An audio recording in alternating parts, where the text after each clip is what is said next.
members, as the members are aware, we are in court on the NGCDF matter.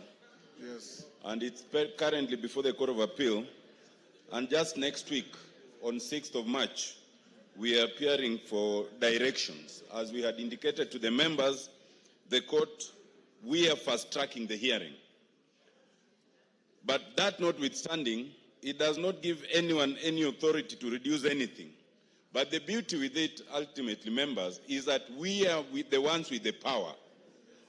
The executive can only make proposals. So it is within us to change what we need to change. And I agree with the ruling with the Speaker earlier that we must proceed as a matter of necessity.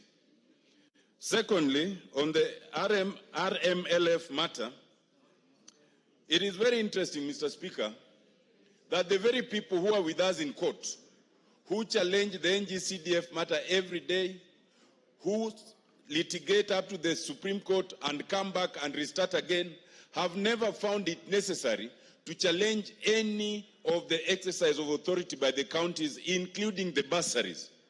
Strictly speaking, the county governors are supposed to deal with ECD and TVCs. Now, TVCs, you end up with students coming to the members of parliament to support them, even the institutions themselves.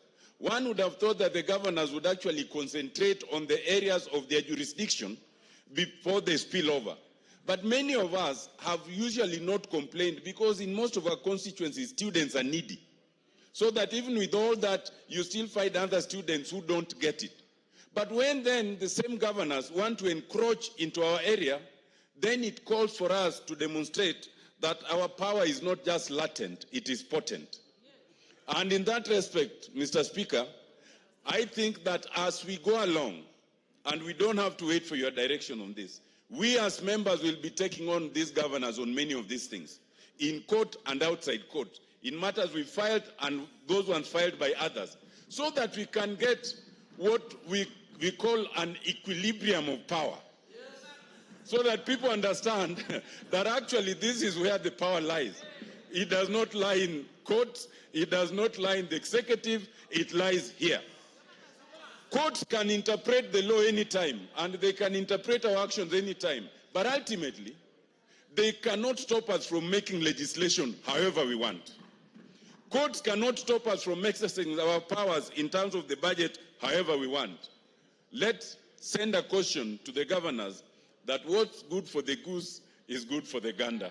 Thank you. Thank you, Honorable.